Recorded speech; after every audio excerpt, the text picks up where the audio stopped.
Hello. I'm so glad you guys are doing this with me. I hope it's been good for you and you're enjoying it. I love your feedback. Please send me messages. Let me know if I ramble too much, if I started a topic and didn't finish it, because I've done that once or 500 times. Or if you have questions about something in particular that I didn't cover here, I would love to have that. And let's for sure do a video at the end of this as like a Q&A thing. So please send me your messages. It's really helpful to me.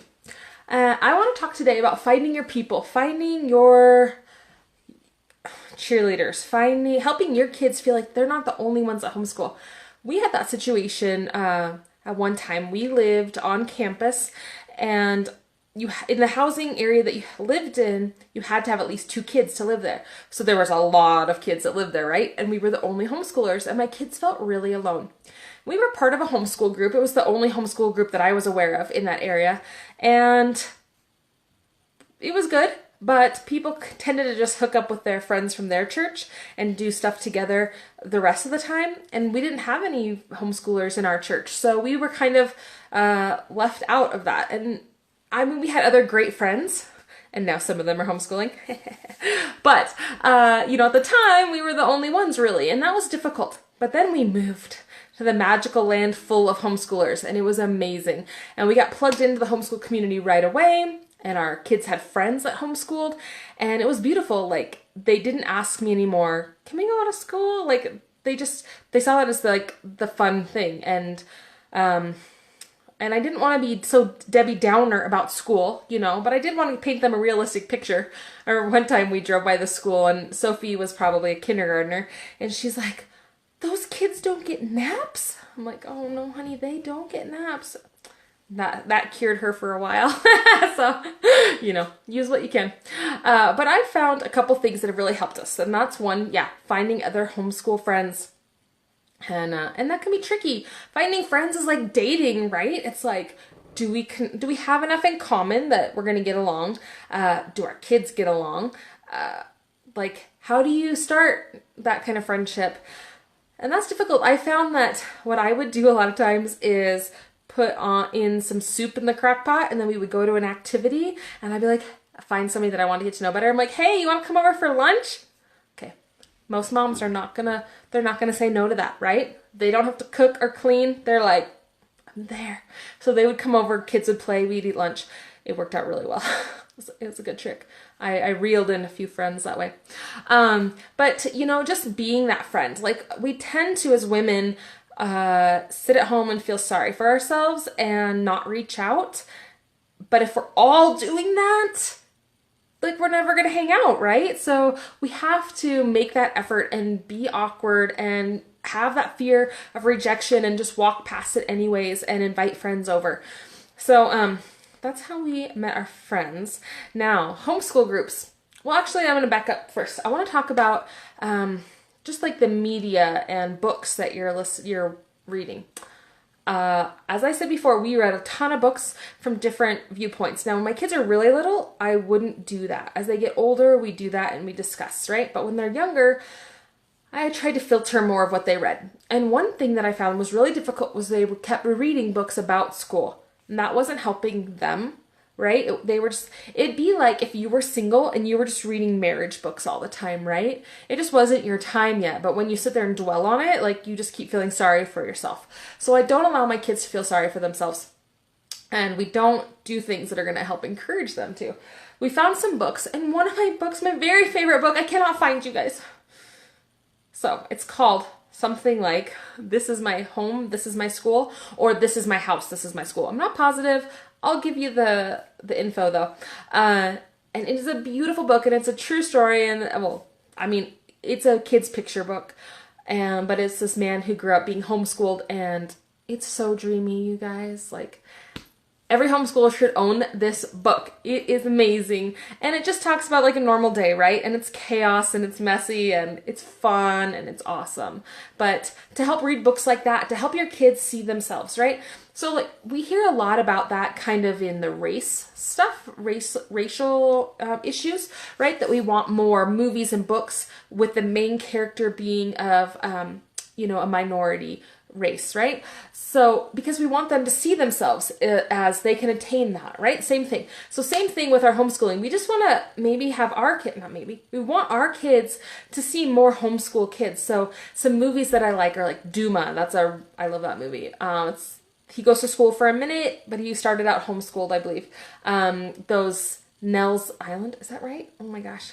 I'm horrible about remembering names, sorry. Something. Nim's Island, that's it.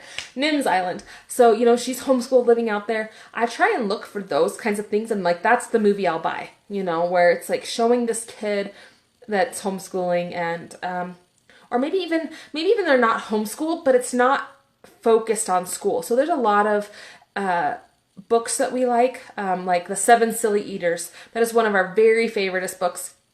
But it doesn't have anything to do with school. They seem like a homeschool family, but it doesn't ever say that. So that other book I love that I told you about already, and then this is one that I did find still. It's called Ippy Unschooled, and it is just a cute book. Like, I think it's probably somebody's first book, and I mean they have, I don't know. It's not like the most fanciest book you've ever seen, right? But it just talks about a day in the life of this little girl that's unschooled, and it's talking to her schooled friends too, and it's not bashing them, right? It's really not, and none of the books I'm talking about are like anti-school. They're just promoting a different way of educating. And so I love to get these kind of books in front of my kids to help them feel like they're not the only ones. Okay, so we talked about finding friends and the media that you put in front of them. Like my kids got into this habit of watching Disney TV, like stupid shows, and that was all about school. That's a hard one. I know it's a hard one, but we stopped watching them because it just feeds that, like they think that's reality, and it's like that's not reality. I'm sorry. Okay, so homeschool groups. It depends on where you live, what options are out there. There's amazing options in big cities of so many classes and so many groups and things. You want to look at it and test it out. Go to a couple of meetings, see if these people are like you. Like, are you an unschooler and all these people are doing textbooks? Are you an atheist and this is a total, Christian homeschool group? Like, are you going to jive with these people? Like there's enough people out there that you can find people you jive with. And maybe you live in a tiny town. Maybe you're the only one in your town that homeschools. I understand that feeling. And that's why I love the internet. It's such a blessing to be able to find your people online and reach out to them. Even if, it's somebody on Instagram and you just love their feed and it just really inspires you, and they might have 10,000 followers. Message them anyways. You know what? These are real people on the other side, and you guys might build a real good friendship. It's amazing. My friends, now that we travel full time, we see a lot of family as we do our stops along the way, but otherwise we're not really with people as much. I don't feel like we've had moments, but we're kind of more solitary now. And I'm very thankful for Facebook and Facebook groups and finding these homeschoolers that are in like-minded groups. There's one that I really love. It's I'm part of the Leadership Education homeschool group at Thomas Jefferson Education, and also a minimalist homeschooling group. I really like those. And then I have a homeschool book club that I do. Right now we're reading a really good book. It's right here. We're reading this book right now, How to Raise a Wild Child, The Art and Science of Falling in Love with Nature. It's a fantastic book. Really, really good book. So we're reading that together and discussing it. Last time we read a book, I forget what it's called. See, I'm horrible about remembering names. We read a book last month. It was really good. It was encouraging. And that's a book that I highly recommend. I feel like it should be. This is on the basics. I should have said that in there. Sorry, I'll put it in the notes. There's a book called Lies Homeschool Moms Believe. You need to get it and memorize it, okay? It's a fantastic book. And that same person that put that book out, Homeschool Experiment, thank you. That was the book we read. So the same Family Man Ministries, I think, they helped publish this Homeschool Experiment. And it's a lot of the same thoughts are in both books. It's really good. But the Homeschool Experiment is a fun book because it's fiction, but you really get inside this mom's head, right? And she's talking about her homeschool day, and it really helps you to not feel so alone. Like, I think the enemy just wants to make you feel a lot of times like you're the only one that struggles in a certain area, and that's just a lie. Like, that's a lie, okay?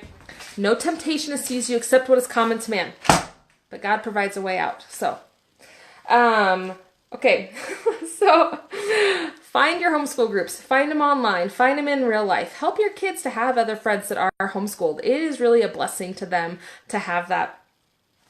Go to homeschool conferences. I cannot believe I posted in our homeschool book club, I asked who's been to homeschool conference, because that's how this book starts out, is going to a homeschool conference. I think one of them had, out of like 20 or 30, 20 people probably that responded. There is so much information at these, and there's tons of different ones. There's a website. Let me write this down so I don't forget to give it to you.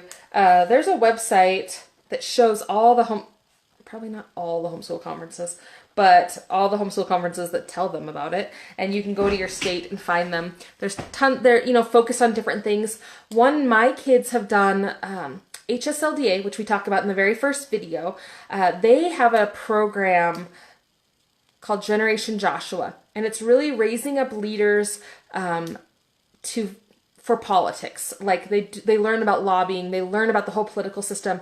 And at one of our homeschool conventions, the kids got to go through the simulation with them, and it was a 2-day long simulation where they were all parts of government and foreign government and like spies, and they had to deal with some interesting national or international crises. It was awesome, and they really got it. It was beautiful. And a lot of these conferences, there's tons of classes for the kids. Yeah. Okay. I don't know how to say your name. I'm sorry. Malika? I'm going with. I don't know. Tell me if I don't know. You have to you'll have to type out how to spell that. But yeah, there's so many homeschool conferences. And there's a lot that are online too. If you can't leave, you can do what we're doing here right now, but going to the conference has been awesome for my kids. They've really loved it. They want to go back every year and take classes and participate in the art shows and do those things and walk around. And I mean, there's things they want to buy. Oh, yay, I said it right. Yay. Okay. So go to homeschool conferences, help find your people, and it's such a blessing. Okay, come to our online book club. We talked about that.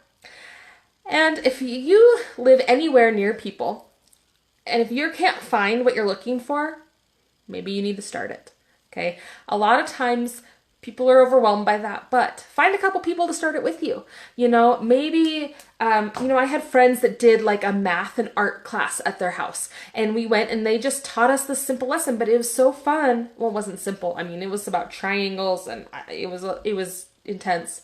But they wanted it, so they created it. We've done that. I used to have art club. We would just have them come over, and I think it was like $5, and I had all the supplies there, and I would teach a lesson, and we got to do that. So if your kids are looking for something, or if you want something, create it. The world is your oyster. Take trip.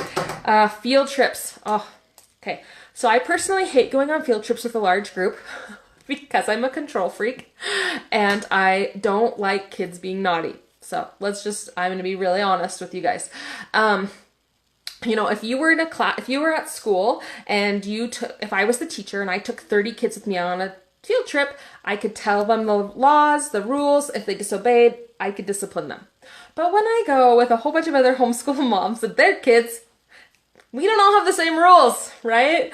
And not everybody likes you parenting their kids. So that's a little bit of a challenge for me. I have to personally work on that and just walk away or calm down and just keep kids out of danger. I guess that's, it's a little bit much for me. But at the same time, I used to coordinate field trips, and I did that a lot because I think it's important. I think there's so many things that, I want to expose my kids to as much as possible, right? And I'm a sharer. So if I find something cool, I want to share it with everyone else. I just had to start making very clear rules and guidelines and really ask people to read that with their kids before they come on the field trip. I find that does help because sometimes, yeah, it's just difficult, especially with homeschoolers. There's toddlers. those are probably the worst ones, right? The 2 and 3 year olds that are like like we're at the veterinary office and that one's bolting behind the cow or something, right? And so just trying to talk to those parents beforehand. But if you know somebody that does something cool, like we did a field trip to some people's house that were hunters and had all these animals stuffed in their house from Africa, and we got to take this amazing field trip there, and so there's just amazing opportunities out there. I hope that you will take advantage of them. Okay, I think I don't want to miss something. Do you guys have questions about building community? I know online is handy and it helps answer, especially when you have a specific question. It helps. But I think I just love homeschool groups, and I started going to homeschool meetings when my kids were preschoolers because I really wanted to learn. I wanted to know everything that they had to teach me, and so I went there all the time. And I think, as we have older kids and we don't feel like we need it so much, that's when we really need to go, because then we can help bless the younger generation, right? Seems like a lot of people stop coming, and I found that I have to specifically invite them. I would call them and ask them to come talk on a subject that I knew that they were good at. So, yeah, I hope that helps. And if you want to start a homeschool group, I would love to talk to you about that because I have been through some rough situations and I've learned a lot from those rough situations. You just want to be really clear with your group when you start out and think down the line of any possible problems. Like, be very, very clear. And then that helps so that when you start out, everybody's on the same page and you don't hurt people's feelings. Homeschool conference website. Yeah, I wrote it down on my list. I'm going to have to look for that because at one point I thought it was a business idea I had. I was like, oh, I'm going to make this website for all that. And then I Googled it and it was already a thing. So I'm going to look for it and I will attach it for you guys. My next class we're going to talk about is discipline in homeschool. So I'd love to hear people's thoughts and questions on that. And I'm going to share with you some tricks that have worked for us. It's going to be an interesting one.